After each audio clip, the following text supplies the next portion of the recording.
known territory or what's explored, unknown territory or what's not explored, the transformation or the dissolution of one into the other, and then the reconstitution of that. That's what an election does, right?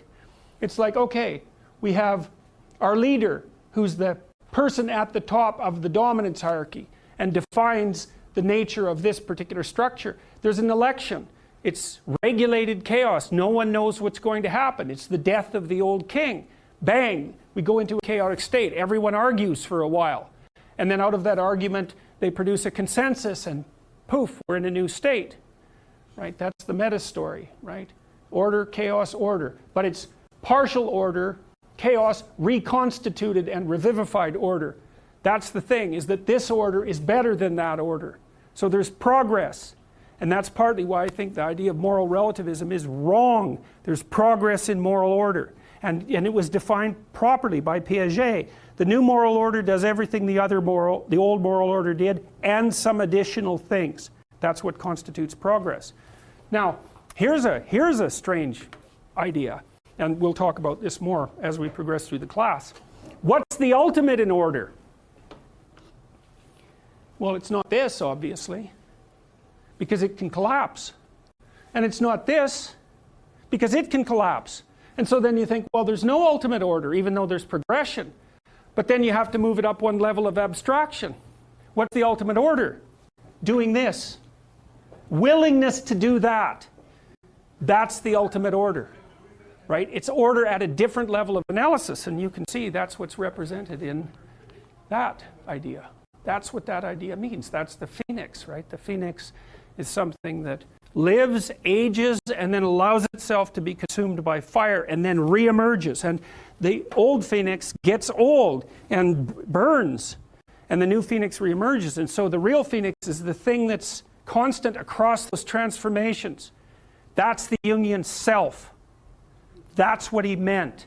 The self is the element of the psyche that remains intact across transformations. Yeah. Yeah, it's a bloody amazing idea. That's for sure. And you could think about that. That's why Jung claimed, for example, in Ion, primarily, that Christ was a symbol of the self. That was his consequence of decades of meditation on the structure of Christianity.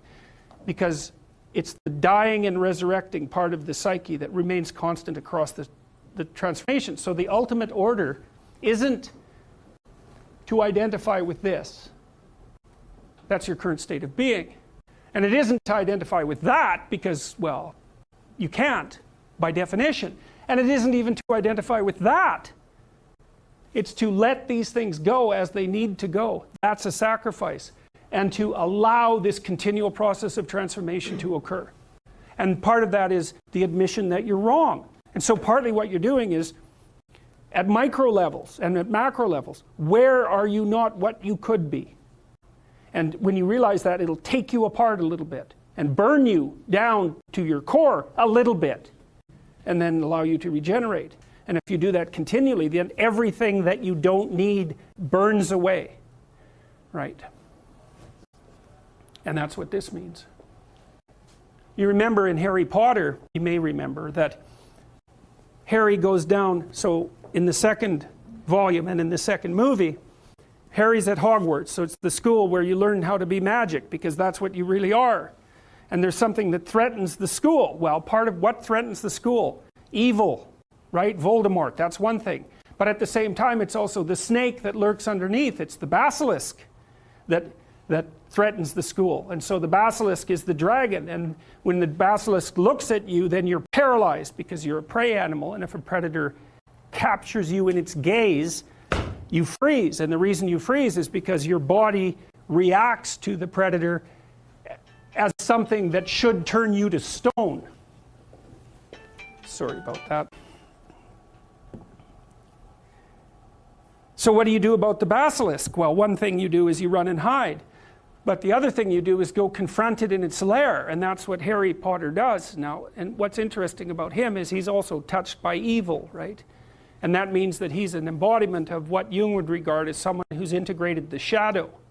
And without that capacity, he isn't able to communicate, say, with snakes.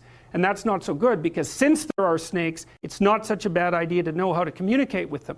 And he goes down into the underground, right, into the chaotic domain that's underneath the school in order to find the snake in its lair. Now, if I remember correctly, you tell me if I'm wrong. Doesn't he go down through a bathroom? Through a toilet? Right. Well, so that's an indication of the Jungian dictum that what you need most is to be found where you least want to look. I had a client once who actually had a dream like that. He dreamt that he had to go into the underground world through an outhouse. Right, it was very, very interesting, and it was an elaboration of precisely this theme. It's what you've thrown away as of little value to you, and maybe what you hate and hold in contempt and fear is exactly what you have to face if you want to go down to the place where the transformations occur. So what happens in Harry Potter? Well, this basilisk is wandering around, paralyzing everyone who isn't able to communicate with snakes. And he doesn't fight the basilisk precisely, he goes down into its lairs, the underground world. And that, what down there is that snake has got Ginevra, right? His girlfriend, that's her name, right? It's a variant of Virginia, that's a variant of virgin, and the snake always has a virgin. That's one of its characteristics, right? Like gold. He goes down there to rescue her. What happens to him? He gets bit, and he's going to die. So what happens? The phoenix comes along and cries tears into his wounds and cures him. And that's... So the idea is that what saves you in the encounter with the snake is your capacity to let things go and die and come back to life. Right. It's so interesting, that story's told in that way in that series of volumes, because the plot structure is perfect in a mythological sense. It's exactly right. And the phoenix actually happens to be the pet of the main wizard, which is also perfect. It's exactly right. So, you know, what's his name? Dumbledore. Yeah, he's basically, for all intents and purposes, God the Father. And his pet, his close ally, is the thing that can die and that transforms. Well, you can see the echoes of Christian thought in that, but that isn't exactly right. It's that Christian thought and the mythological substructure upon which the Harry Potter volume is based are drawing from the same underlying pool of ideas and symbols. And they're universally accessible. And you can tell that because if they weren't, that book wouldn't have sold. How many million copies? How many million copies did it sell? And the movies. It's unbelievably, overwhelmingly powerful. She got kids to read 600-page books, like multiple volumes lining up for them. You got to ask yourself why. Silly stories about magical orphans. It's like, well, maybe not. Maybe people aren't so stupid. And certainly if they happen to be reading relatively complex books, attributing that to stupidity seems to be rather counterproductive. There's this thing that exists, this multi-headed snake. And it's got this infinity problem. It's everywhere. That's that little circle down there. And the problem is, well, what do you do with it? You cut off one head, 7 more grow. That's the eternal problem of life. And the problem is, there is the category of problems in life.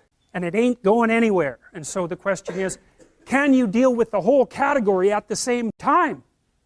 That's the thing. That's how to be in the world, is to deal with that category all at the same time. And so how did human beings, what did they come up with as a solution? And that's so cool too, because the solution they come up with not only was the heroism that allows you to approach what you're terrified by and what you find offensive and to learn from it, but also the idea of sacrifice. And that was played out by cultures everywhere, including human sacrifice.